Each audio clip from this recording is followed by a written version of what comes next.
ለሰፊው ሕዝብ ክሊኒክ ብቻ ነው የሚበቃው ተብሎ ሀገር ሁሉ ክሊኒክ እንዲስፋፋበትና በአነስተኛ ሕክምና ባለሙያዎች እንዲመራ ተደርጎ ለማስተዳደርና ለማስተናገድ ባለመቻሉ አብዛኛው ክሊኒኮች የላሞች ማረፊያ ሆነው ቀርተዋል።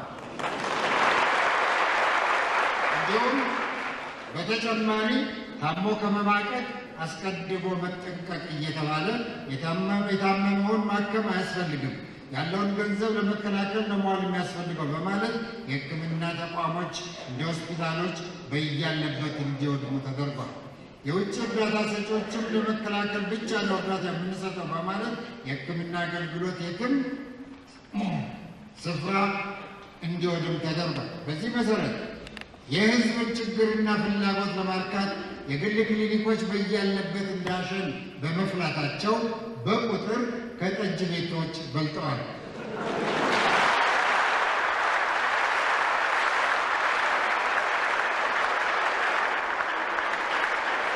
የሀገሪቱ መከላከያና የውጭ ፖሊሲ የተወካዮች ምክር ቤት አባላት የአንድ ጎሳ ወይም የአንድ ድርጅት የጦር ኃይል የሀገሪቱ የመከላከያ ኃይል እንዲሆን በመስማማታቸውና ለተፈጠረው ችግር ሁሉ ኃላፊነቱ የእነሱ መሆኑ ግልጽ ነው። የኢትዮጵያ ሕዝብም የዚህ ጥቅሙንና ጉዳቱን በውል የተረዳ ስለሆነ መዘርዘሩ አያስፈልግም።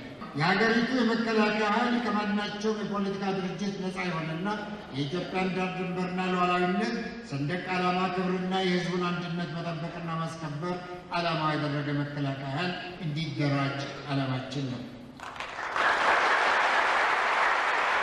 ወንድማማችነት በእህትማማችነት በእኩልነት የአንድ ሀገር ሕዝብ ሆነን ለጋራ ጥቅማችንና ሕይወታችን በማሰብ እንዲሁም በመተባበር የወደቀችውን ሀገራችንን አንስተን የሚገባትን ክብር እንድትጎናጸፍ ከልብ እንጣር።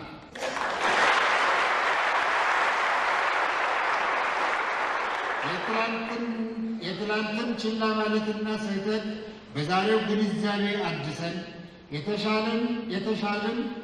የተሻለን የአባቶቻችን ልጆች እንሆን። እንዲሁም የኢትዮጵያ ወጣት ሁሉ በሥራ አጥነት እየማቀቅህ በችግር አለንጋ እየተቆላ አገርህን እየጠላ በባዕድነት ተውጠህ ለአጉል ልማድና ሱስ እስረኛ ሆነ በመኮላሸት ለተቀጣሪነት ብቻ እንድትበቃ እየተደረገ ነው። አባቶችህ አስተማሪ አልነበራቸው የሀገራቸውን ጠላት ለማወቅ። አንተ ግን ትቸገራለህ፣ ምክንያቱም ጠላቷ አጠገብህ ያለው ወንድምህ ነው።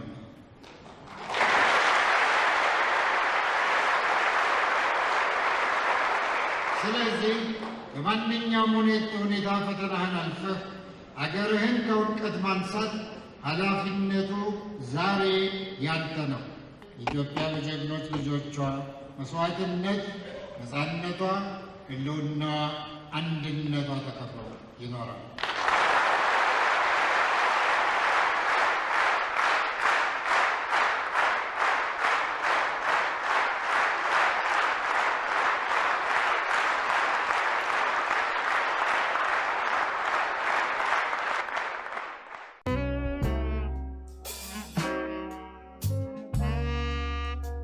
የፕሮፌሰር አስራት ወልደየስ የሕይወት ታሪክ። የፕሮፌሰር አስራት እድገትና ትምህርት። ፕሮፌሰር አስራት ወልደየስ ሰኔ 12 ቀን 1920 ዓመተ ምህረት ከአባታቸው ከአቶ ወልደየስ አልታየና ከእናታቸው ከወይዘሮ በሰልፍ የዋሉ ጽጌ በአዲስ አበባ ከተማ ተወለዱ። 3 ዓመት ሲሆናቸው ከቤተሰቦቻቸው ጋር ወደ ድሬዳዋ ሄደው የቤተ ክርስቲያን ትምህርት በመከታተል በ7 ዓመት ዕድሜያቸው ዳዊት ደግመው አጠናቀዋል። አስተማሪያቸው የነበሩት አለቃ ለማ ወልደ መስቀል እንደመሰከሩት ፕሮፌሰር አስራት በጣም ጎበዝ ተማሪ ስለነበሩ ዓመት ሳይሞላቸው ወንጌልን ከነቁጥር ከፍካሬ እስከ ነቢያት በመድገማቸው ዲቁናም ተቀብለዋል። በዕድሜያቸው ሳይሆን በትምህርት ባሳዩት ብልጫ የተማሪዎች አለቃም ነበሩ። ፈረንሳይ ትምህርት ቤት ገብተው ዘመናዊውን ትምህርት ለመከታተል በመሰናዳት ላይ ሳሉ ኢጣሊያ አገራችንን ስለወረረች ትምህርታቸው ሊሰናከል በቅቷል። የካቲት 12 ቀን 1929 ዓመተ ምህረት ኢጣሊያ አዲስ አበባ ውስጥ በአካፋና በዶማ በግፍ ከጨፈጨፋቸው ብዙ ሺህ የነጻነት ሰማዕታት ኢትዮጵያውያን መካከል የፕሮፌሰር አስራት አባት አንዱ ናቸው። እናታቸውም በሕመም ሞቱ። አያታቸው ቀኛዝማች ጽጌ ወረደ ወርቅ በግዞት ወደ ኢጣሊያ አገር ተወስደው ከ3 ዓመት ተኩል በኋላ ወደ አገራቸው ተመልሰው ፕሮፌሰር አስራትን ከድሬዳዋ ወደ አዲስ አበባ አመጧቸው። ፕሮፌሰር አስራትም ለ5 ዓመት ያህል ከቤተሰብና ከአካባቢ ከሚገኘው ትምህርት በስተቀር መደበኛ ትምህርት ለመከታተል አልቻሉም ነበር። ኢጣሊያ ከተባረረም በኋላ እስኪረጋጋ ድረስ በሚል ለ9 ወራት ያህል አልተማሩም። ከዚህ በኋላ በ1934 ዓመተ ምህረት በተፈሪ መኮንን ትምህርት ቤት በመግባት ዘመናዊውን ትምህርት መከታተል ጀመሩ። ፕሮፌሰር አዲስ አበባ ከመጡ ጀምሮ ከአያታቸው ተለይተው አይውሉም ነበር። አያትና የልጅ ልጅ በማንኛውም ጊዜና ቦታ ተያይዘው ነበር የሚዘዋወሩት። አስራት ከልጅነታቸው ጀምሮ ብልህና ያስተማሯቸውን ወዲያውኑ የመቀበል የላቀ ተሰጥኦ ነበራቸው። ጠላት እንደወጣ ራዲዮ በየአደባባዩ ተተክሎ ስለነበር አያታቸው አስራትን ራዲዮ የተናገረውን አዳምጠው እንዲመጡ ሲልኳቸው በጥሞና አዳምጠው የሰሙትን ሁሉ ለአያታቸውም ልቅም አድርገው ይነግሯቸው ነበር። አያታቸው አስራት ወልደየስን በፍትህ አዋቂነታቸው ያደንቋቸው ስለነበር በቤተሰብ መካከል አለመግባባትና ጥል ሲፈጠር ሁኔታውን ሰምተውና አመዛዝነው ዳኝነት እንዲሰጡ ያዟቸው ነበር። አያታቸውም አስራትን በክርስትና ስማቸው መልአከ ብርሃን ነበር የሚሏቸው። ሀገራችን ጥበብ የሚያውቁ ልጆች ቢኖሯት እንኳ ትልቅ አገር ነበረች፣ የማይናቅ ሕዝብና ባህል አላት እያሉ የሀገር ፍቅርና የወገን አንድነትን መሰረትና ጥቅም ያስተምሯቸው ነበር። ፕሮፌሰር አስራት ወልደየስ ስለ ሕግና ፍትህ ግንዛቤ ማግኘትና ጽኑ የሀገር ፍቅር ስሜት በልባቸው መንደድ የጀመረው በዚያ ጊዜ ነው። በተፈሪ መኮንን ትምህርት ቤት የዛን ጊዜ የትምህርት ደረጃ እንደዛሬው አልነበረም። ትምህርት ቤቱ እስከ 30 የሚደርሱ ክፍሎች ሲኖሩት ጎበዝ የሚባል ተማሪ የሚገባው አነስተኛ ክፍል ውስጥ ነበር። 30ኛው ክፍል ማለት ዝቅተኛው ሲሆን አንደኛ ክፍል ከፍተኛው የጎበዞች ክፍል ነበር። በመጀመሪያ አስራት ቀደም ብለው ንባቡንና ሌላውንም ተምረውት ስለነበር ሲፈተኑ ጥሩ ውጤት ስላገኙ 13ኛ ክፍል ገቡ። በዚሁ ዓመት ከተማሪዎች ሁሉ ልቀው በመገኘታቸው ወደ አንደኛ ክፍል ተዛወሩ። በ1935 ዓመተ ምህረት ከጠቅላላው የትምህርት ቤቱ ተማሪዎች አንደኛ በመውጣታቸው የካሜራ ሽልማት አግኝተዋል። በዚሁ ዓመት የከፍተኛ ትምህርት ዕድል አግኝተው ወደ ግብፅ አሌክዛንድሪያ ሄዱ። በቪክቶሪያ ኮሌጅም ገቡ። የሀገር ናፍቆትና የበዓላት አለመጣጣም ቢያስቸግራቸውም ትምህርቱን በሚያስደንቅ ሁኔታ አጣደፉት። መጀመሪያ ላይ ያስገቧቸው በዝቅተኛ ደረጃ በሚገኝ ክፍል ቢሆንም በመጀመሪያ ተርም ባገኙት አስደናቂ ውጤት ወደ ሁለተኛ ደረጃ ተሸጋገሩ። ጎበዝ ተማሪ በኮሌጅ የመኝታ ክፍሎች ኃላፊ ይሆን ነበርና አስራትም ኃላፊ ሆኑ። አብረዋቸው የተማሩትን የዮርዳኖስ ንጉሥ የነበሩትን ሁሴንንና ሌሎችንም ያስጠኑ ነበር። አስራት ትምህርት የመቀበል ችሎታቸው የላቀ መሆኑ የሚያስደንቅ ነበር። ቀደም ብሎ ያልተጤነውና በኋላ ላይ ጎልቶ የታየው ግን ለሃይማኖታቸው ያላቸው ጽናትና አትንኩኝ ባይነታቸው ነው። አስራት በሰው ሀገርም ያውም በአረብ ሀገር ግብፅ በጾም አልበላም በማለታቸው የትምህርት ቤት ኃላፊዎቻቸውን ያስቸግሩ ነበር። በአንድ ወቅት ብላቴን ጌታ ሎሬንዞ ትዕዛዝ ግብፅ ሄደው ሳለ አስራት በጾም አልበላም ብሎ አስቸገረ ተብሎ ተነገራቸው። ሎሬንሶ አስራትን አቅርበው እኛ እንኳን እንበላ የለም እንዴ አንተም መብላት አለብህ በማለት ምክርና ግሳጼ ቢሰጧቸው አስራት ደግሞ እርስዎ ገደል ቢገቡ እኔ ገደል እገባለሁ ወይ በማለት ቁርጥ ያለ መልስ ሰጥቷቸዋል። ፕሮፌሰር አስራት በግብፅ የ5 ዓመት ቆይታቸው ከፍተኛ የትምህርት ውጤት አግኝተዋል። እንግሊዝ ሀገር ዩኒቨርሲቲ ለመግባት የሚያስችለውን የ2 ዓመት ትምህርት ያጠናቀቁት በ1 ዓመት ብቻ ነበር። በዚሁ ውጤታቸው ወደ እንግሊዝ ሀገር ሄደው ስኮትላንድ በሚገኘው ኤደንብራ ወይም ደግሞ ኤደንበርግ ዩኒቨርሲቲ ገቡ። በወቅቱ ከነበሩት የትምህርት ሚኒስትራችን ሳይቀር በዩኒቨርሲቲው የሕግ ትምህርት እንዲከታተሉ ቢታዘዙም አልተቀበሉትም። ልባቸው የፈቀደውና ፍላጎት ያደረባቸው የሕክምና ሙያ ማወቅን ነበርና የሕክምና ትምህርትን ለመከታተል ወሰኑ። ሕክምናን የመረጡበት ምክንያት አንደኛ የታመሙ እናታቸው ሆስፒታል ገብተው በመሞታቸው፣ ሁለተኛ አንድ ጊዜ ከግብፅ ለእረፍት ወደ ሀገራቸው መጥተው ሳሉ ታመው ሆስፒታል ገብተው ሲታከሙ ብዙ ሰዎች እየሞቱ ሬሳቸው ሲወጣ በማየታቸው፣ ሶስተኛ የፈረንጅ ጥበብ ማወቅ የሚለው የአያታቸው ምክር በውስጣቸው ማደሩ የመሳሰሉ ነበሩ።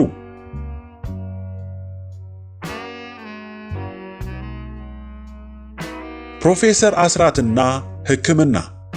ፕሮፌሰር አስራት በኤደንብራ ዩኒቨርሲቲ የመጀመሪያው ኢትዮጵያዊ የሕክምና ተማሪና ከጠላት ወረራ በኋላ ወደ ውጭ ሀገር ከተላኩት ኢትዮጵያውያን መካከል 42ኛው ነበሩ።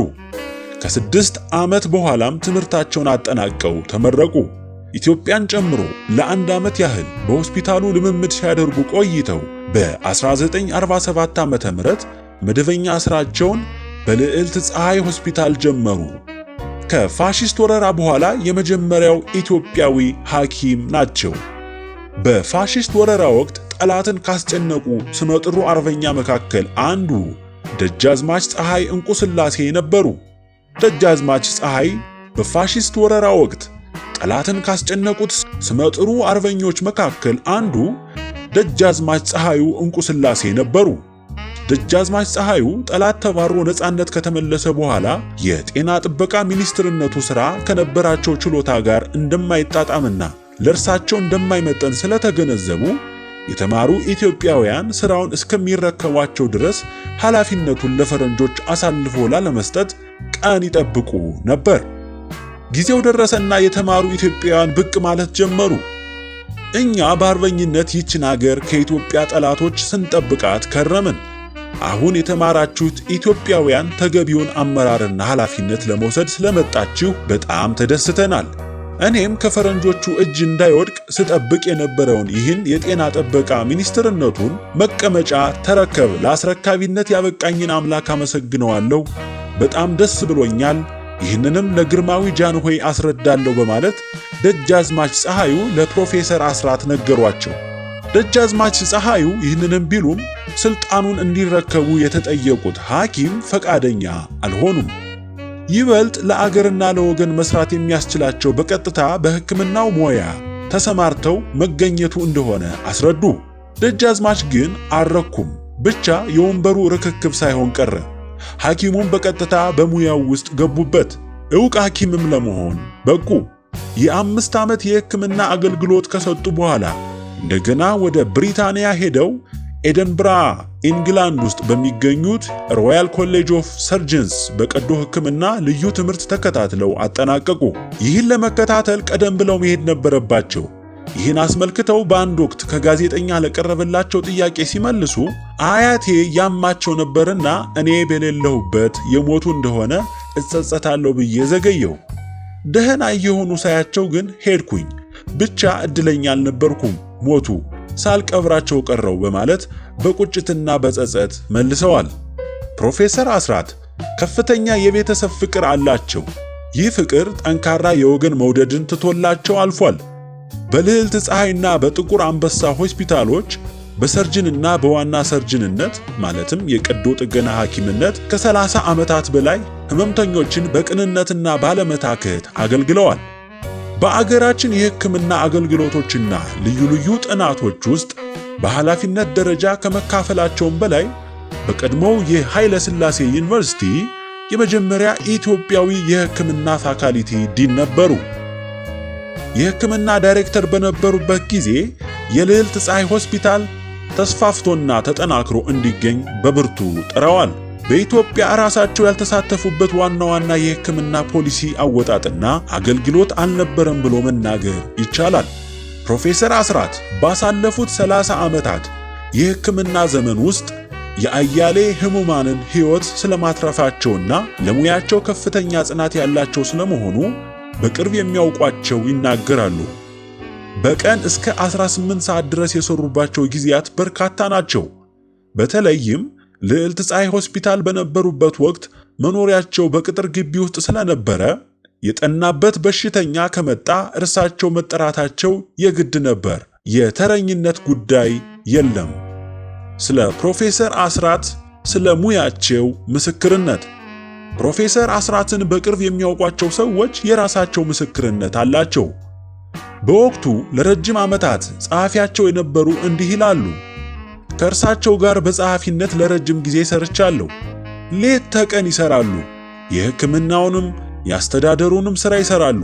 የምሳና የቁርስ ጊዜ ማክበር የሚባል ነገር የለም። የእርሳቸውን ሁኔታ እያየው የምሳ ሰዓቴን ለመሰዋት ተገድጃለሁ። በታካሚዎቻቸውም ሆነ በሥራ ባልደረቦቻቸውም ዘንድ ከፍተኛ ከበሬታ አላቸው። ከሁሉ የሚደንቀኝ ደክሞኛል ማለትን ያለማወቃቸው ነው። በልዕልት ፀሐይና በጥቁር አንበሳ ሆስፒታሎች 30 ዓመታት ያገለገሉት ሲስተር አልማዝ ለማ ፕሮፌሰር አስራትን የሚያውቋቸው ከነርስ ሙያ ተማሪነታቸው ጊዜ ጀምሮ ነው። ፕሮፌሰር አስራት ለሕመምተኞቻቸው ታላቅ አክብሮት አላቸው። ሰው አይመርጡም። በሥራው ዓለም ከወጣትነት ጀምሮ እስከ ተለየኋቸው ጊዜ የማይሰለቹና የማይደክሙ ባለሙያ ሆነው ነው ያገኘኋቸው። ከባድ የልብ ኦፕራሲዮን ካደረጉም ወዲህ አልተለወጡም። ሌት ተቀን የሚሰሩባቸው ጊዜያት በርካታ ናቸው። በጣም እናከብራቸዋለን። ለሙያቸው ከፍተኛ ፍቅር ስላላቸው እኛንም አርአያነታቸውን ለመከተል አስችለውናል። በሽተኞችም በእርሳቸው ላይ ያላቸው እምነት በጣም የላቀ ነው። ከ25 ዓመት በፊት ከአርባ ምንጭ የመጡ አንድ ታካሚ አዛውንት አስራት የሚባል ጠበል ፈልቋል ስላሉኝ ነው ወደዚህ የመጣሁት ያሏቸውን አስታውሳለሁ። በእርሳቸው ላይ ያላቸውን አመኔታና ከበሬታ ለመግለጽ ያሉት እንደሆነም እረዳለሁ። የቀዶ ሕክምናውን ጥበብ ከመካናቸውና መስራት ከመጀመራቸው በፊት ሁለገብ ሐኪም ነበሩ፣ ያዋልዱም ነበር ይላሉ ሲስተሯ። ዶክተር ስዩም ዮሴፍ ፕሮፌሰር አስራትን ከ26 ዓመት ጀምሮ ያውቃቸዋል። የፕሮፌሰር አስራት የሕክምና ተማሪም ነበሩ። ፕሮፌሰር አስራት አስተማሪ የነበር እንከን የማይወጣለት አስተማሪ ነው። ተማሪው ማግኘት ያለበትን ዕውቀት አግኝቷል ብሎ ካላመነ ከክፍሉ ንቅንቅ አይልም። ለሙያው ከፍተኛ ፍቅርና አክብሮት አለው። ሕይወቱን በሙሉ ለዚህ ተግባር ያዋለ ነው። ሕመምተኛም ሲሰቃይ ይሰቃያል፣ ሲታመም ይታመማል። ሰብአዊነትን የተላበሰ ነው። የተጣራ ሥራ ነው የሚሠራው። ሱፐር ሰርጅን ነው። አስፈላጊውን የቅድሚያ ምርመራ ሳያካሂድ ቀዶ ሕክምና አያደርግም። ከቀደደ በኋላ ደህና ነው ብሎ በሽተኛውን አይተውም። በተለይ 72 ሰዓት እስኪሞላ በቀን 4 ጊዜ ያህል ተመላልሶ ይጠይቃል። ከዚያ በኋላ የበዓላትን ቀን ሳይመርጥ ይጠይቃል። በሽተኛን በጎሳው በሃይማኖቱ ወዘተ አይመርጥም። ለሰው ሕይወት ከፍተኛ ዋጋ ይሰጣል። በበሽተኞቹም ሆነ በሥራ ባልደረቦቹ ዘንድ አክብሮትና አድናቆት የተቸረና የተወደደም ነው። ላመነበት ነገር ከቶኑም ወደ ኋላ አይልም። በብዙዎች ባለሙያዎች ዘንድ እንደ አባትና አስተማሪ የተከበረና የታፈረም ነው። እርሱ አይናገረው እንጂ ችግረኞችን በገንዘብ ጭምር ይረዳል ብለዋል ዶክተር ስዩም። አንድ የ18 ዓመት ዕድሜ ያለው የግሪክ ወጣት ለሽርሽር ናዝሬት ሄዶ በድንገት በጥይት ይመታል። ወደ አዲስ አበባ መጥቶ አስራት የቀዶ ጥገና ያደርጉለታል። ቀዶ ሕክምናውን ያደረጉት እርሳቸው በመሆናቸው በከተማው ያሉት የግሪክ ኮሚኒቲ አባላት ተደናግጠዋል። በሦስተኛው ቀን ዶክተር አስራት ለኮንፈረንስ ውጭ ሀገር መሄድ ስለነበረባቸው የልጁን ሁኔታ ለቀሩት ሐኪሞች አደራ ብለው ሄዱ። ይህንን አጋጣሚ ያገኙ የግሪክ ኮሚኒቲ አባላት ከግሪክ ሀገር ግሪካዊ ፕሮፌሰር እንዲመጣ የጃንሆይን ፈቃድ ይጠይቃሉ። ተፈቀደላቸውና ግሪካዊ የሕክምና ፕሮፌሰር መጥተው የልጁን ሁኔታ መርምረው ከተገነዘቡ በኋላ ለሐኪም ቤቱና ለጃንሆይ ከመገረምና ከመደነቅ በቀር የምጨምረው ነገር የለም፣ እዚህ ሀገር እንዲህ ያለ ነገር ከተሰራ እኔ ለምን ተጠራሁ ብለው ወደ አገራቸው ተመለሱ። በፕሮፌሰር አስራት ድንቅ ችሎታ የተደነቁት ግሪኮች ብቻ አልነበሩም። እንግሊዞችም ተደንቀዋል። አድናቆታቸውንም በጽሑፍ ገልጸዋል። እንግሊዛዊቷ ወይዘሮ ማግደሊን ዋይን ወደ ኢትዮጵያ መጥተው በአደጋ ምክንያት ከሞት አፋፍ ላይ ይደርሳሉ። ፕሮፌሰር አስራት ቀዶ ሕክምና አድርገው 2 ቀን አውለው ካሳደሯቸው በኋላ ሴትዮዋ ለንደን ደርሰው ሕክምና ላይ እንዳሉ ሞቱ። ይሁንና ፈረንጆቹ የሴትዮዋ ነፍስ እስከዚያ ቀንም ድረስ መሰንበቱ በፕሮፌሰር አስራት ችሎታ መሆኑን ተገንዝበው ፕሮፌሰር አስራትን አደነቋቸው። ይኸው የሚታወቅ ዘንድ የብሪታንያ አምባሳደር ከጻፉት ሌላ የብሪታንያ ቆንሲል የጻፈው ትርጉም እነሆ። ተወዳጁ አስራት፣ በቅድሚያ የኒክ ታይለር እህት በደረሰባቸው አሰቃቂ አደጋ ወቅት ላሳዩት ደግነትና ወደር ለማይገኝለት ችሎታው ጥልቅ ምስጋናዬን በብሪታንያ ቆንስል ስም አቀርባለሁ። መጨረሻው ጥሩ እንደማይሆን ብገምትም ከአደጋው በኋላ በትንሹ ሕይወታቸውን 2 ጊዜ እንዳቆዩላቸው ተረድቻለሁ።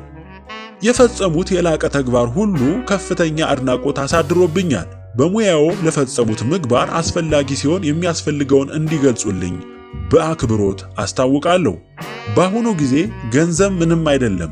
ከዚህ ይልቅ ለኛ ትልቁና አስፈላጊያችን ደግነቶ፣ ችሎታዎና የችግራችን ተካፋይነቶ ነው። እንደገና አመሰግነዎታለሁ ብለዋቸዋል። ዕውቁ የቀዶ ሕክምና ሐኪም ፕሮፌሰር አስራት ወልደየስ ካሉበት የጥቁር አንበሳ ሆስፒታል እንድገባ ተወሰነና ረቡዕ ቀን ተኛው። ባለቤቴ በ3 ቀን የመጣች ኢትዮጵያዊ ያገቡ እንግሊዛዊ ሌት ተቀን ይንከባከቡኝ ነበር። 3 የብሪታንያውያን ኮሚኒቲ አባሎችም ደም ሰጡ። ይህ ሁሉ እንክብካቤ ግን ትርፍ አንጀቴን መንጥቀው ከገላገሉኝ ካለ ተደናቂው ፕሮፌሰር አስራት ወልደየስ ምንም አልነበረም ይላል ጆናታን ቴሌ ዘ ጋርዲያን ጋዜጣ። 35 ዓመት ሙሉ ባደረጉልኝ ጥረት ይኸው የቀረው አንድ እግሬ በሳቸው ኃይል ቆይቶልኛል።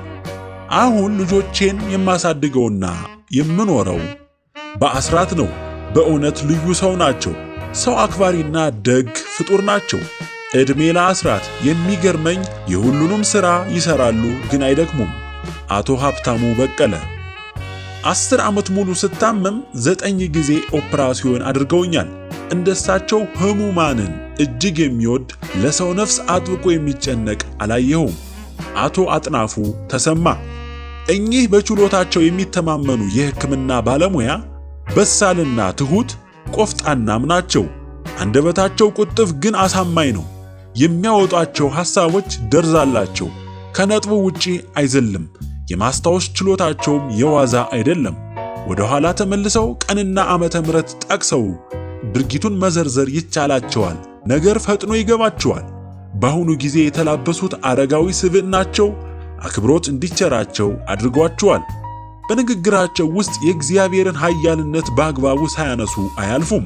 ስለ ሥራቸውም አድናቆት ሲሰጣቸው ብቻዬን አላደረግኩትም ከሥራ ባልደረቦቼ ጋር እንጂ ማለትን ይደጋግማሉ። በ1972 ዓመተ ምህረት ደርግ ፕሮፌሰር አስራትን በዘመቻ ስም ወደ ምጽዋ ልኳቸዋል። ውስጥ አዋቂዎች ዛሬ እንደሚናገሩት ከሆነ በወቅቱ የተላኩት አድሃሪ በሚል ሰበብ እንዲገደሉ ሁኔታዎች ለማመቻቸት ነው ይላሉ።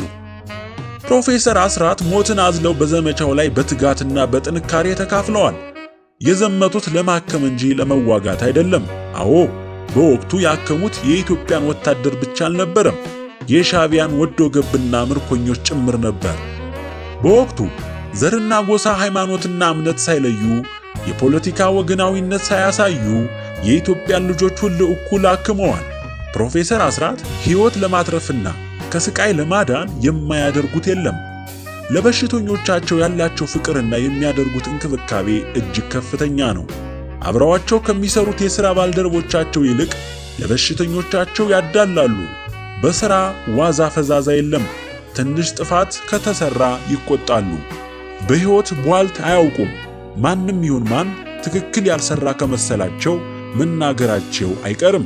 ፈረንጅ ይሁን አበሻ፣ ዶክተር ይሁን ነርስ በሥራ ይሉኝታ የላቸውም። ስህተት አይተው ስለማያልፉ የምትፈራቸው አንዲት ነርስ ጠዋት የለበሰችውን ከሰዓት በኋላ ለውጣ ትመጣለች። ታዲያ ጓደኞቿ ጠዋት ሌላ ለብሰሽ አሁን ይህን ምን አስለወጠሽ ይሏታል። አሁን ከዶክተር አስራት ጋር ነው የምሰራው ትላለች። ታዲያ ቢሆንስ ይሏታል። የጧቱ ጠበብ ያለ ነበር፣ አሁን ይህን ሰፊ ልብስ የለበስኩት ዶክተር ሲቆጡኝ ስለሚያልበኝ እንዳያጣብቀኝ ብዬ ነው በማለት ተናግራለች። በሽተኞቻቸው ዘንድ ሁል ጊዜ ሳቂታና ፊታቸው እንደበራ ነው። በሽተኛ አይጉደልበት፣ በሽተኛ አይከፋ፣ የተቻለው ሁሉ ይሟላለት ነው የሚሉት። በሽተኞች የአስራትን ሕክምና ብቻ ሳይሆን የእጅ ዳበሳቸውንም ጭምር ይወዱታል። የሥራ ባልደረቦቻቸው የበሽተኛ ጠበቃ ይሏቸዋል። ፕሮፌሰር አስራት በፖለቲካ ውስጥ በ1983 ዓመተ ምህረት የደርግ መንግስት ወድቆ ኢህአዴግ ሲተካ በአዲስ አበባ ዩኒቨርሲቲ የሕክምና ፋካልቲ ዲን ነበሩ። የአዲስ አበባ ዩኒቨርሲቲ ምሁራን በመረጧቸው መሰረት በሰኔ 1983ቱ ኮንፈረንስ ላይ ተገኝተዋል። በኮንፈረንሱ ላይ ኤርትራ ከኢትዮጵያ እንድትገነጠል የሚፈቅደውንና መገንጠል የኢትዮጵያ የወደፊት መተዳደሪያ እንዲሆን የሚያረጋግጡትን አንቀጾች የተቃወሙ ብቸኛ የጉባኤ ተሳታፊ ነበሩ። በተለይ ስለ ኢትዮጵያና ስለ ኤርትራ ታሪክ የተሰጠውን ትንተና የማይቀበሉት መሆኑን ገልጸዋል። ይህ ጉባኤ በኢትዮጵያ ሕዝብ ስም ምንም ጉዳይ ሊወስን፣ ሊያግድ ወይም ሊሰርዝ አይችልም። ሆኖም የኢትዮጵያን የአሁኑን ተጨባጭ ሁኔታ በመመርኮዝ የወንድማማቾች ደም መፋሰስ የቆመ በመሆኑ አሁን የሰፈነውን የሰላምና የዲሞክራሲ ሂደት መሰረት በማድረግ የኢህአዴግና የህዝባዊ ግንባር ሐርነት ኤርትራን ልዩ ግንኙነት በመጠቀም ወንድማማችና እህታማማች በሆኑት ህዝቦች መካከል የዘለቄታ ቅራኔ እንዲወገድና በኢትዮጵያዊነትና በይቅር ለእግዚአብሔር መሰረት በአስቸኳይ የሚስማሙበትን መንገድ መፈለግ ለመሸጋገሪያ መንግስት ተቀዳሚ ተግባር እንዲሆን ጉባኤው እንዲያሳስብ ይህን ሐሳብ በአክብሮት አቀርባለሁ ነበር ያሉት ፕሮፌሰር አስራት ወልደየስ። ከዚህ ኮንፈረንስ በኋላም የዩኒቨርሲቲው ምሁራንን በመወከል በተቋቋመው የሽግግር መንግስት በተወካዮች ምክር ቤት አባልነት እንዲሰሩ ተደጋጋሚ ጥሪ ተደርጎላቸው አልተቀበሉትም። የኤርትራን መገንጠል በግልጽ መቃወማቸውና ተቋቋመ በተባለው የተወካዮች ምክር ቤት ውስጥ ላለመሳተፍ የወሰዱት ቁርጠኛ አቋም በወያኔና በሻዕቢያ ጥርስ ውስጥ እንዲገቡ አድርጓቸዋል። ፕሮፌሰር አስራት ወልደየስ የአገር መፍረስ፣ የአንድነት መናጋት፣ የታሪካችን መደለዝ አንገበገባቸው። በተለይ አማራው አማራ ሆኖ በመፈጠሩ ብቻ በያለበት በግፍ መገደሉ፣ መዘረፉ፣ መታሰሩ፣ መሰደዱ ሊሸከሙት የማይችሉት ስቃይ ሆነባቸው። ይህን አገር የማፍረስ ኢትዮጵያውያንን በዘር በጎሳና በጎጥ እየለያዩ እርስ በርስ የማጫረስ አፍራሽ ፖሊሲ በሰላማዊ ሁኔታ ለመታገል የመደራጀትን አስፈላጊነት አመኑበት። ስለዚህም ቆርጠው ከተነሱ ወንድሞቻቸው ጋር በመመካከር መኢአድን አቋቋሙ። በፕሬዝዳንትነትም መሩት። መኢአድና ፕሮፌሰር አስራት ታሪካዊ አንድነታችን ይከበር፣ አማራውን አትግደሉት፣ አትረዱት፣ አታንገላቱት፣ ሰብአዊ መብቱን አትንፈጉት በማለት ተከራከሩ። ለመንግስት አካላት፣ ለተባበሩት መንግስታት ድርጅት፣ ለአፍሪካ አንድነት ድርጅት፣ ለዓለም ሰላም ወዳድና ሰብአዊ መብቶች ተከራካሪ ድርጅቶች ሁሉ አቤት አሉ። ዲሞክራሲያዊ ነኝ ባዩን ወያኔን እርቃኑን አስቀሩት። ኢህአዴግ የመኢአድና የፕሮፌሰር አስራትን እርምጃ አልወደደም። ገና ከጅምሩ ነፍጠኞች፣ ትምክተኞች፣ ያለፈው ስርዓት ናፋቂዎች ወዘተ እያለ ማውገዝ ጀመረ። መኢአድ በአጭር ጊዜ ውስጥ ከፍ ያለ ህዝባዊ ተቀባይነት አገኘ። የኢህአዴግ ጥላቻና ጥቃትም አደገ። በተለይ ከ1985 ዓ.ም ጥር ወር ጀምሮ ግልጽ ጥቃት ሰነዘረ። አባላትና መሪዎችን መግደል፣ ማቁሰል፣ ማፈን፣ ማሰርና ማስፈራራቱን በመንግስት የመገናኛ ብዙሃን በሰፊው በሚሰራጭ የፕሮፓጋንዳ ዘመቻ አስደግፎ አጧጧፈ። ፕሮፌሰር አስራትም የዚህ ጥቃት ኢላማ ሆኑ። ከጥር 1985 ዓ.ም ጀምሮ በጸጥታ ኃይሎች ስውር ክትትል ይደረግባቸው ጀመር። በሁለትና በሶስት መኪናዎች ዙሪያቸው እየተከበቡ ግራ እንዲጋቡ፣ እንዲጨነቁና እንዲፈሩ ለማድረግ ተሞከረ። ሰበብ ተፈልጎ ክስ ተመሰረተ። ከሕግና ከስርዓት ራሳቸውን ያራቁ ለመምሰልም በመንግስት መገናኛ ብዙሃን ሳይቀር ካሉበት ለሕግ እንዲቀርቡ የሚል ጥሪ ተላለፈ። ታኅሳስ 11 ቀን 1985 ዓ.ም በደብረ ብርሃን ከተማ በተደረገው ሕዝባዊ ስብሰባ ላይ ያደረጉት ንግግር የጦርነት ቅስቀሳ ተባለና ፕሮፌሰር አስራት በፖሊስ ታሰሩ። በ50 ሺህ ብር ዋስትና ተለቀቁ።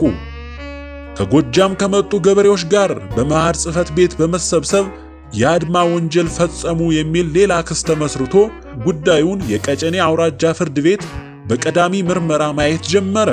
ከሐምሌ 12 ቀን 1985 ዓ.ም ጀምሮ የዋስትና መብት ተነፍጓቸው በእስር እንዲቆዩ ተወሰነ። ጉዳዩ ለከፍተኛው ፍርድ ቤት ይግባኝ ቀርቦ ከ43 ቀናት እስር በኋላ በ30 ሺህ ብር ዋስትና ተለቀቁ። ይህ ክስ ለከፍተኛው ፍርድ ቤት ቀርቦ መደበኛ ክርክር ሲደረግበት ከቆየ በኋላ ከሰኔ 20 ቀን 1986 ዓ.ም ጀምሮ በ2 ዓመት እስራት እንዲቀጡ ተወስኖ ወደ ወህኒ ወረዱ። በደብረ ብርሃኑ ንግግር ክስ ከወህኒ ቤት ወደ ፍርድ ቤት ሲመላለሱ ከቆዩ በኋላ በከፍተኛው ፍርድ ቤት ታኅሳስ 18 ቀን 1987 ዓ.ም የ3 ዓመት እስራት ተፈረደባቸው። መስከረም 10 ቀን 1987 ዓ.ም በዋለው የፍርድ ቤት ቀጠሮ ላይ በመገኘት የ2 ወራት ናፍቆቱን ለመወጣትና የእንኳን ማለትም የ67ኛ የልደት በዓላቸው አደረሰው የመልካም ምኞት መግለጫ ስሜቱን ለማስተላለፍ በፍትህ አደባባይ በተገኘው ደጋፊያቸውና ወዳጅ ዘመዳቸው ላይ የመንግስት የጸጥታ ኃይሎች የፈጸሙት ድብደባና እንግልት እስራት የፕሮፌሰርን ሕሊና ስላቆሰለው ጠበቃ አያስፈልገኝም፣ ምንም ክርክር ሳያስፈልግ ቅጣቱ ይሰጠኝ በማለት ለፍርድ ቤቱ በማመልከታቸው ችሎት ተዳፍሯል በሚል 6 ወር እስራት ተፈረደባቸው። ይሁንና ጠቅላይ ፍርድ ቤት ይግባኝ ቀርቦ ወደ 10 ቀናት ዝቅ ብሏል። ሰኔ የፕሮፌሰር አስራት የልደት ወር ነው። ለወህኒ የበቁትም በዚሁ በሰኔ ወር ነው። 67ኛ ዓመት የልደት በዓላቸው ሰኔ 12 ቀን ሲሆን የእስር ቀናቸው ደግሞ ሰኔ 20 ቀን ነው። ይህ በእንዲህ እንዳለ በጎጃም፣ በጎንደር፣ በሰሜን ሸዋ የተደራጁ የወንበዴ ቡድኖች አሰማርታችኋል በሚል ከሌሎች ተከሳሾች ጋር 4ኛ ክስ ተመስርቶባቸዋል። ፕሮፌሰር አስራት እስካሁን ድረስ ከ100 ጊዜ በላይ በፍርድ ቤት ቀጠሮ ተመላልሰዋል። ስድብ፣ ማስፈራራት፣ ማሳደድና ማሰር የፕሮፌሰር አስራትን ቁርጠኝነትና ሕዝባዊ ወገናዊነት የበለጠ አጠናከሩት እንጂ አላዳከሙትም። ፕሮፌሰር አስራት ሰውን በሰውነቱ ይወዱታል። የችግሩና የመከራው ተካፋይ ናቸው። እንደ ቁጡነታቸውና አትንኩይ ባይነታቸው አይደሉም። የሰው ችግርና ብሶት በቀላሉ ነው የሚገባቸው። ሰውን ለስልጣኑ ወይም ለገንዘቡ ሲሉ የተለየ አክብሮትና እንክብካቤ አያደርጉለትም። ሀብታምና ስልጣን አላቸው ከሚባሉት ይልቅ በዝቅተኛ የኑሮ ደረጃ ላይ የሚገኙ ሰዎችን ያከብራሉ። አስራት ተንኮልና ልታይ ባይነት የለባቸውም። ውሸትና ውሸታምን አጥብቀው ይጠላሉ። አንድ ሰው ሲዋሽ ከያዙት እንደ ሰው አይቆጥሩትም። ማንኛውንም ነገር በእርግጠኝነት ማወቅ ይፈልጋሉ። መስሎኝ ነው የሚል መልስ የሚሰጣቸውንም አይወዱም። በተፈለገው መንገድ ቢነገራቸው የሚያሳምናቸው ሆኖ ካላገኙት አይቀበሉትም። ስለ ምግብ ብዙ አይጨነቁም። ለዛውም ቢሆን የአገራቸውን ምግቦች ይመርጣሉ። የኢትዮጵያን የባህል ሥርዓት ጠንቅቀው እንደማወቃቸው ዋና የሥርዓቱ ተከራካሪና ተከታይም ናቸው። የሚወደድ ያነጋገር ስልት አላቸው። ማንንም ከእርሳቸው ጋር ቢነጋገር አይኑን ለመስበር እስኪያቅተው ድረስ ይመሰጣል። በንግግራቸው ውስጥ እንግሊዘኛ ደባልቀው መናገር አይወዱም። የሙያ ቃል እንኳን ሲገጥማቸው ግልጽና አጭር የአማርኛ ቃል ይፈልጉለታል። ከሙያቸው ውጪ በንባብ ያዳበሩት ሰፊ ግንዛቤ አላቸው። ፕሮፌሰር አስራት ወልደየስ አንደኛ የኢትዮጵያ የክብር ኮከብ ፈረሰኛ ደረጃ፣ ሁለተኛ የዳግማዊ ምኒልክ ኒሻን የፈረሰኛ ደረጃ፣ ሶስተኛ የአብዮታዊ ዘመቻ አርማ፣ አራተኛ ዓለም አቀፍ የወርቅ ሜርኩሪ በግል አስተዋጽኦ፣ አምስተኛ የቀይ ባህር ኒሻን አንደኛ ደረጃ ሽልማት ተሸልመዋል። ዕድሜያቸውን ለሕዝብ አገልግሎት የሰጡት ምሁሩ አሁንም አገርና ሕዝብን ለመታደግ ሕይወታቸውን አሳልፈው ሰጥተዋል። ላደረጉት አስተዋጽኦ ግን የተሸለሙት እስር ነው። እስራቱ ከሚወዱት ሕዝብ የለያቸው በአካል ብቻ ነው። እሳቸውም በወህኒ ቤት አጥር ተከልዬ አካላዊ መንቀሳቀስ ነጻነቴ ቢታገድም ምንጊዜም ቢሆን ለኢትዮጵያና ለሕዝቧ ነጻነት ያለኝ ሐሳብና ጭንቀት ሊታሰር አይችልም ብለዋል። በአገር ውስጥና በውጭ አገር የሚገኙ አባላትና ደጋፊዎች ለሰላምና ዲሞክራሲ፣ ለሰብአዊ መብት መከበር የቆሙ ወገኖች ሁሉ በአስቸኳይ እንዲፈቱ ጠይቀዋል። በዓለም ዙሪያ ለምሳሌ በአሜሪካ፣ በአውሮፓ ወዘተ በተደጋጋሚ ሰላማዊ ሰልፎች ተካሂደዋል። ምስላቸውን ያዘሉ ካኔትራዎች፣ ፖስት ካርዶች፣ መለዮች፣ ማስታወሻ ደብተሮችና አጀንዳዎች በዓለም ዙሪያ ተሰራጭተዋል። አስራት ይፈቱልን የሚሉ መዝሙሮች ተዘምረዋል። አስራት ግን አልተፈቱም። በክስ ላይ ክስ ነው የተከተላቸው። በፍርድ ቤቱ የቀጠሮ ቀን አስራትን ያሉ ሁሉ በፖሊስ ተደብድበዋል፣ ታስረዋል፣ በዝናብ በፀሐይና ብርድ ተሰቃይተዋል። አስራት የቁርጥ ቀን ልጅ፣ የቁርጥ ቀን መሪ፣ ማንዴላ፣ ጋንዲ እያለ መፈክር አሰምቷል። በመላው ኢትዮጵያ የሚገኙ የአንድነት ደጋፊዎች ሁሉ ከጎናቸው ቆመዋል። የውጭ አገር ሰዎችም ባሉበት ሆነው ፕሮፌሰር አስራት እንዲፈቱ ጥረዋል። የ1987 ዓመተ ምህረት የገና በዓልን አስመልክቶ ከ12000 በላይ የእንኳን አደረሰዎት የይበርቱ ፖስት ካርዶች በወህኒ ቤት አድራሻ ልከውላቸዋል። አሜሪካን ሀገር በየዓመቱ የሚዘጋጀው የኢትዮጵያውያን የባህልና የስፖርት በዓል በተቀዳሚ የክብር እንግድነት በተከታታይ ለ2 ዓመት ተጋብዘዋል። እንደሚታወቀው ክቡር ፕሮፌሰር አስራት በፈጠራ ክሶች ተከሰው ከእስር ቤት ወደ ፍርድ ቤት ከፍርድ ቤት ወደ እስር ቤት እየተመላለሱ ባሉበት ወቅት በደረሰባቸው እንግልትና የትግሬ ዘረኞች አረመኔያዊ ተግባር ህመምተኛ ሆኑ።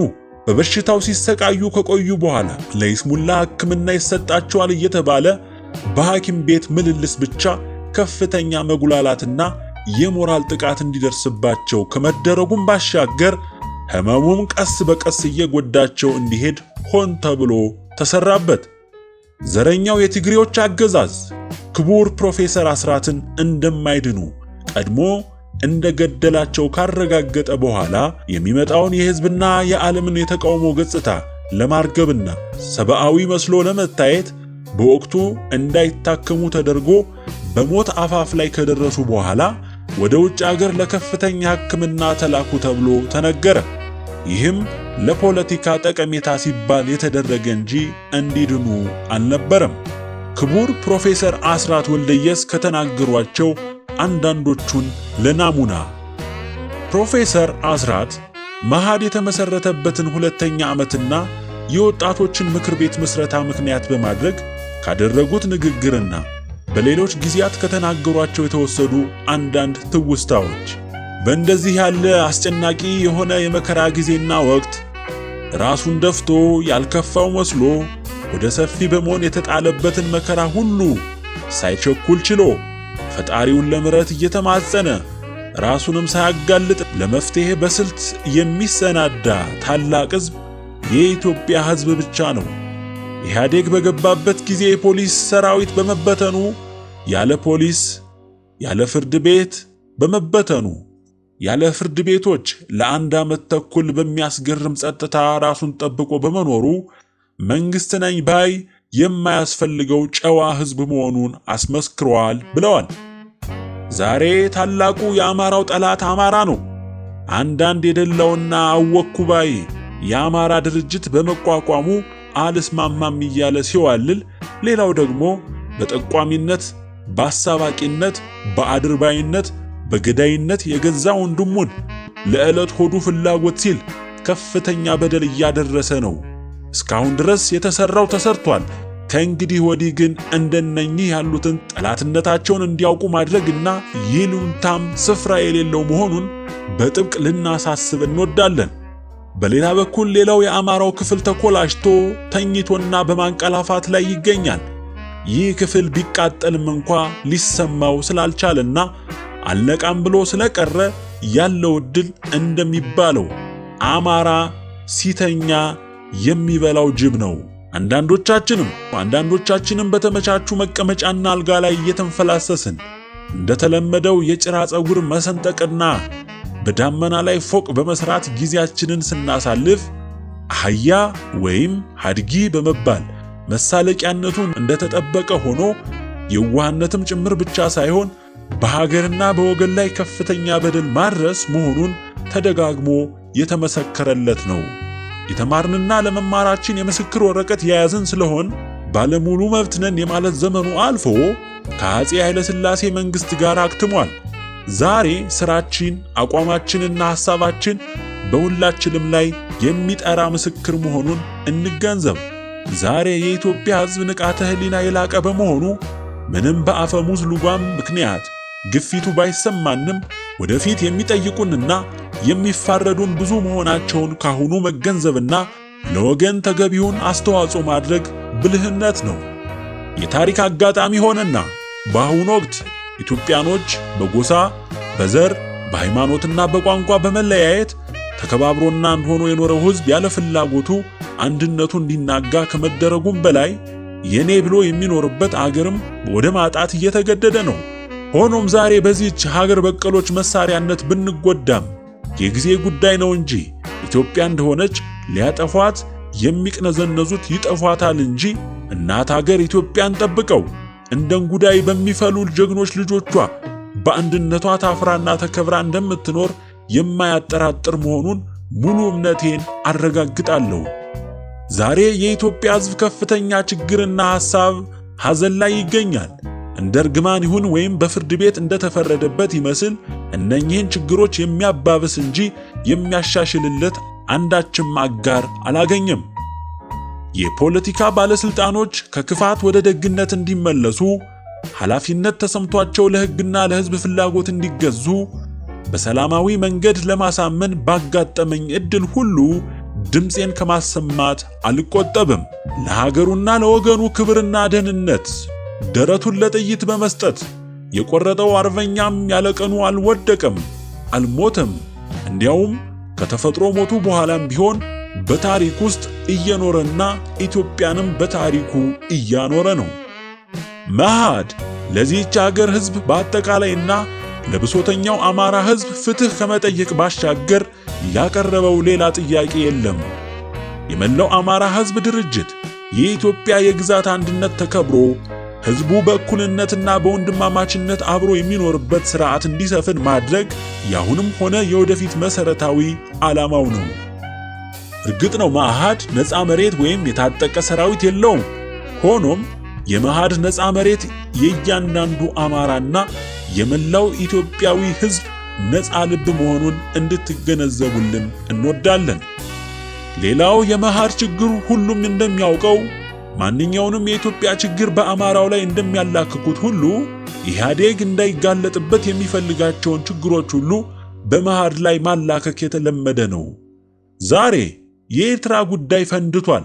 እኔ መጀመሪያ ጠላት ተደርጌ የተወሰድኩት የኤርትራን የመገንጠል ጉዳይ በሰኔ የሽግግር ኮንፈረንስ ላይ ትክክል አይደለም ብዬ ስለተቃወምኩ ነው።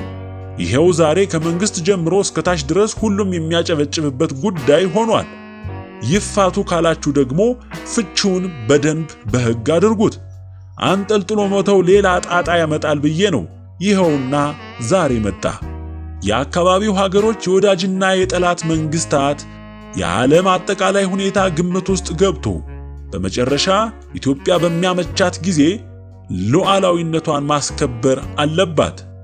ጥቅምት 1991 ዓመተ ምህረት። ስለ ፕሮፌሰር አስራት ወልደየስ ሌሎች ሰዎች ምን ይላሉ? ፕሮፌሰር ነቢያት ተፈሪ እንዲህ ትላለች። ከ20 ዓመት በላይ አውቃቸዋለሁ። ለፕሮፌሰር አስራት ከፍ ያለ ግምት አለኝ። ሥራ የማይሰለቹ ማንኛውንም የሕክምና ጥያቄ የማይንቁ ባለሙያ ናቸው። ፕሮፌሰር ያካበቱትን የሙያ ጥበብ አሰራሩንና አስተሳሰቡን ለምደው የራሳቸውን ማለትም ወጥነት ያለው ቱባ ሥራ ማውጣት የሚችሉ ናቸው። የኢትዮጵያን ባህል ጠንቅቀው የሚያውቁ ናቸው ትላለች ፕሮፌሰር ነቢያት ተፈሪ። የፕሮፌሰር አስራት የልጅነት መምህር አለቃ ለማ እንዲህ ይላሉ። የአስራት የልጅነት መምህሩ ነኝ። የኔታ ነው የሚለኝ፣ ያከብረኛል። አለቃም አድርጌው ነበር። ረጋ ያለ ከሰው ተግባቢ፣ ሰው አክባሪ፣ ሲጠየቅ የሚናገረው በቀላሉ ይገባሃል። ኩራት አያውቅም። ጠባዩ ያው ነው። አሁን እኔ 93 ዓመቴ ነው። በ85 ዓመቴ ይህን ሆዴን ተቀድጃለሁ። የቀደደኝም አስራት ነው። እናንተ ፕሮፌሰር ብላችሁታል። አዳነኝ። አስራት በራዲዮ አስተማሪዬን አክሜ ያዳንኩት በጣም ያስደስተኛል ብሎ ሲናገር በአገሩ ተሰማን። ታዲያ እንዴት ኮራው መሰለህ? አስራት ሰዓት ሸልሞኛል፣ ገንዘብን በየጊዜው ሰጥቶኛል። እኔማ ድሮም ልጅ ሆኖ ትልቅ ሰው እንደሚወጣው ተረድቻለሁ። የፕሮፌሰር አስራት የልጅነት መምህር አለቃ ለማ በ1981 ዓመት አስታውሰው ከተናገሩት። አያሌው ፈንቴ ደግሞ እንዲህ ይላሉ። ምንም እንኳን እኔ በመሰረቱ ለአማራው በመቆርቆር አቋም የወሰድኩት ሻዕቢያ፣ ወያኔና ኦነግ አዲስ አበባ ከመግባታቸው ቀደም ብሎ ኦነግ አሶሳ ወለጋ ውስጥ ከ300 በላይ አማራዎችን ብቻ በአንድ ትምህርት ቤት ውስጥ ሰብስቦ በላውንቸር ከጨረሰበት ጊዜ አንስቶ ቢሆንም መሰሎቼን ፈልጌ የማዕድ ድጋፍ ድርጅት በማቋቋም አማራውን ለመርዳት ያስቻለኝ ግን ማዕድ በተቋቋመበት ዓመት በ1984 ዓ.ም ፕሮፌሰር አስራት ስዊድን ሀገር ስቶክሆልም ከተማ ለሥራ ጉዳይ በመጡበት ጊዜ በመተዋወቄ ነው። ከመሰናበቴ በፊት ተዘጋጅቼና አስቤበት ስለሄድኩኝ $2000 ብዙም ባትሆን ለማዕድ የሥራ ማካሄጃ ትረዳ ዘንድ በሚል ስሰጥ አደርሳለሁ ሲሉኝ ደስ ብሎኝ ወደ ቤቴ ተመለስኩ። እሳቸውም ወደ ኢትዮጵያ እንደተመለሱ ሳይውል ሳያድሩ ደብዳቤ ጽፈው ያችን የቸርከኝን በተገቢው ቦታ አውለናታል ብለው ሲልኩልኝ የበለጠ አንጀቴን በሉት። ምክንያቱም ትንሽ ነው ትልቅ ነው ብለው ሳይንቁ ቁም ነገር ስላሳዩኝ ነው። አማራውም ቀሰቀሰ፣ ተሰባሰበ፣ ድርጅቱ ጠነከረ። እሳቸው ሲታሰሩ አብሮ ታሰረ። በመጨረሻም ፕሮፌሰርን አሜሪካን ሀገር ፔንሲልቫኒያ ሆስፒታል ለመጠየቅ ሄጄ እንዳየኋቸው እንባዬ ቀደመኝ። ከክፍሉ ወጣሁ። ከጥቂት ደቂቃ በኋላ ተመልሼ ገባሁ። ጤና ይስጥልኝ ፕሮፌሰር አልኳቸው። ጤና በነበሩበት ወቅት ብዙ የስልክ ልውውጥ እናደርግ ስለነበር የህመሙ ብርታት ድምፄን ከመለየት ይገታቸው ይሆን ብዬ ስለተጠራጠርኩ ማን እንደሆንኩ አወቁኝ ብዬ ስጠይቃቸው መቼ አጣሁህ አሉና ነገሩኝ። ምኞቴና ፍላጎቴ ፕሮፌሰር እንዲድኑ ተጨባጩ ሁኔታ ደግሞ እንደማይድኑ እየተሟገቱኝ እርሜን አውጥቼ ተመለስኩ። መጀመሪያ ስዊድን ሀገር በመጡበት ወቅት ሳገኛቸው የተጎናጸፍኩትን ደስታ አሜሪካ ሀገር ሄጄ በሐዘን ለውጬው መጣሁ ይላል አያለው ፈንቴ። ሌላው ደግሞ አንድ የመርካቶ ነጋዴ እንዲህ ይላል። ፕሮፌሰር አስራት እኮ ለራሳቸውና ለቤተሰባቸው የተፈጠሩ አይደሉም። ለሕዝብ ተፈጥረው ሕዝብን አገልግለው ለሕዝብ የተሰዉ ታላቅ አርበኛ ናቸው ይላል። ያሩሲ ወርቅ የተባለ ሰው ደግሞ እንዲህ ይላል። ማጣት እንጂ ማቆየት ባልታደለች ሀገር ውስጥ ተፈጥረው ሳይጠገቡ ያለፉ ብርቅዬ የኢትዮጵያ ልጅ ነበሩ። የአንድ ቢሮ ጸሐፊ ደግሞ ስለ ፕሮፌሰር አስራት ብዙም የማውቅ ባልሆንም በሙያቸው በኢትዮጵያዊነታቸውና በወገን አፍቃሪነታቸው አኩሪ ስም እንዳላቸው አውቃለሁ። መቼም የሰው ልጅ ከሞት የሚቀር ባይሆንም የእርሳቸው ዜና እረፍት ከምንም በላይ የሚያሳዝነኝ በአንድ ምክንያት ብቻ ነው። ይህንን ያቀጣጠሉትን የትግል ፍሬና የወገናቸውን መልካም ሕይወት ደርሶ ሳያዩት በማለፋቸው ነው ይላል። አንድ የማዕድ አባል ደግሞ እንዲህ ይላል። ብዙዎች ስለ ሕክምና ሙያቸው ይመሰክራሉ። በእርግጥ ይህ ሁሉ ምስክርነት ቢያንሳቸው እንጂ የሚበዛባቸው አይደለም። እኔ ደግሞ በማዕድ አውቃቸዋለሁ። ደፋር፣ ሐሳባቸውን በተገቢው መንገድ በግልጽ ቋንቋ ማስረዳት የሚችሉ፣ ሰው አክባሪ፣ ድካምን የማያውቁ፣ ለቆሙለት ዓላማ የመጨረሻውን መስዋዕትነት የከፈሉ ጠንካራ መሪ ናቸው ይላል። በመጨረሻ ለአማራው ህልውና ለሀገር ሉዓላዊነትና ለሕዝብ አንድነት ቀናኢ የሆነው ኢትዮጵያዊ ሁሉ ፕሮፌሰር አስራት ወልደየስን ታሪክና ትውልድ የማይረሳው ተግባር ፈጽመው በማይቀረው የሰው ልጅ መጨረሻ በሆነው ሞት ከዚህ ዓለም የተለዩበትን ዓመት አስመልክቶ በታላቅ ሐዘንና ቁጭት አስቦት እንዲውል እያስታወስን ይህን ዕለት ከኢትዮጵያ ሕዝብ ተስፋና ድል ጋር አያይዞ የሚከበርበት ወቅት አሁን ባለው የጊዜና ሁኔታ ውስብስብነት ቢዘገይም አይቀሬ መሆኑን ሳናስታውስ አናልፍም። የሰማዕቱ አስራት ሕያው ሆኖ ለዘላለም ይኖራል። የመረጃ ምንጭ አያለው ፈንቴ። እሺ ፕሮፌሰር አስራት አራቱ ሀያላን መንግስታት በወቅቱ በጣሊያን ቅኝ ግዛቶች ጉዳይ እልባት ለመስጠት በተነጋገሩበት ወቅት የኤርትራ ጉዳይ በተባበሩ መንግስታት እንዲወስን ሲስማሙ በማንኛቸውም የውሳኔ ውጤት ኢትዮጵያ የባህር በር እንድታገኝ የስምምነታቸው መሰረት ነበር። አምስተኛ በተባበሩ መንግስታት ቻርተር መሰረት ይኸው ድርጅት ባከናወነው ድርጅታዊና ህጋዊ ስልቶች መሰረት የኤርትራ ህዝብ እስላሙም ክርስቲያኑም ከኢትዮጵያ ጋር ለመዋሃድ በከፍተኛ ድምፅ በመወሰኑ መወሰኑ የታሪክ ሀቅ ነው። ሆኖም የተባበሩ መንግስታት ኤርትራን ከኢትዮጵያ ጋር በነበረው ሉዓላዊ መንግስት ስር በፌዴሬሽን እንድትዋሃድ ወሰነ።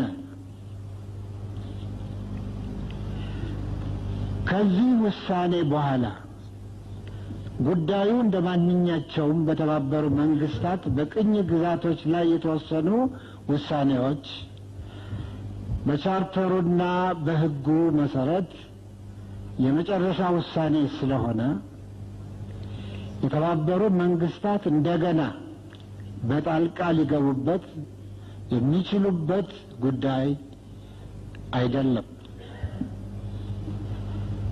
ድርጅቱ ማለት የተባበሩ መንግስታት ይህን ላድርግ ቢል እንኳ በዓለም አቀፍና በአፍሪካ አህጉር ከፍተኛ ችግሮችና ወይም ውዝግብ እንደሚፈጥር መዘንጋት የለብንም። ሆኖም ከፌዴሬሽኑ በኋላ አከራካሪ ጉዳይ ተብሎ የሚወሳው የውህደቱ ጉዳይ ብቻ ነው። ይህም ጉዳይ በሕግ ሊታይና ሊፈታ የሚችለው በኢትዮጵያ ሕዝብ ውሳኔ ብቻ ነው። ነገር ግን በወቅቱ እቃወማለሁ ብሎ በትግል የተነሳውና የታገለው ኢኤልኤፍ ሲሆን እርሱም በመሃላችን አይገኝም።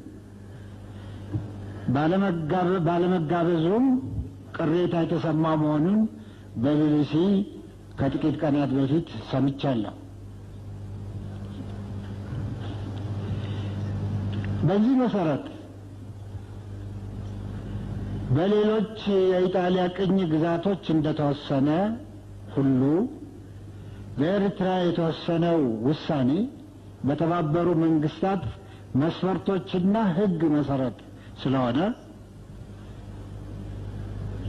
ውሳኔው የመጨረሻው ነው። ሌላ የሕዝብ ውሳኔ ሊካሄድ ይፈለጋል ከተባለ ይህ ሊካሄድ የሚችለው በሉዓላዊ የኢትዮጵያ መንግስት አስተናጋጅነት በኢትዮጵያ ሕዝብ ብቻ ነው። የተከበሩ ፕሬዚደንት፣ ይህ ጉባኤ የሽግግር መንግስቱን ለመመስረት የተዋቀረ ብቻ መሆኑንና የኢትዮጵያን ሕዝብ በምንም አይነት የማይወክል መሆኑን ደጋግመው አስገንዝበውናል። በዚህ መሰረት ይህ ጉባኤ በኢትዮጵያ ሕዝብ ስም ምንም ጉዳይ ሊወስን፣ ሊያግድ ወይም ሊሰርዝ አይችልም። ሆኖም የኢትዮጵያን የአሁኑን ተጨባጭ ሁናቴ በመመርኮዝ የወንድማማቾች ደም መፋሰስ የቆመ መሆኑን፣ አሁን የሰፈነውን የሰላምና የዲሞክራሲያዊ ሂደት መሰረት በማድረግ የኢህአዴግንና የህዝባዊ ግንባር ሓርነት ኤርትራን ልዩ ግንኙነት በመጠቀም ወንድማማችና እህትማማች የሆኑትን ህዝቦች መካከል የዘለቄታ ቅራኔ እንዲወገድ እና በኢትዮጵያዊነትና በይቅር እግዚአብሔር መሰረት በአስቸኳይ የሚስማሙበትን መንገድ መፈለግ የመሸጋገሪያው መንግስት ተቀዳሚ ተግባሩ እንዲሆን ጉባኤው እንዲያሳስብ ይህን ሀሳብ በአክብሮት አቀርባለሁ። ይህንን እድል ስለሰጡኝ ከልቤ አመሰግናለሁ።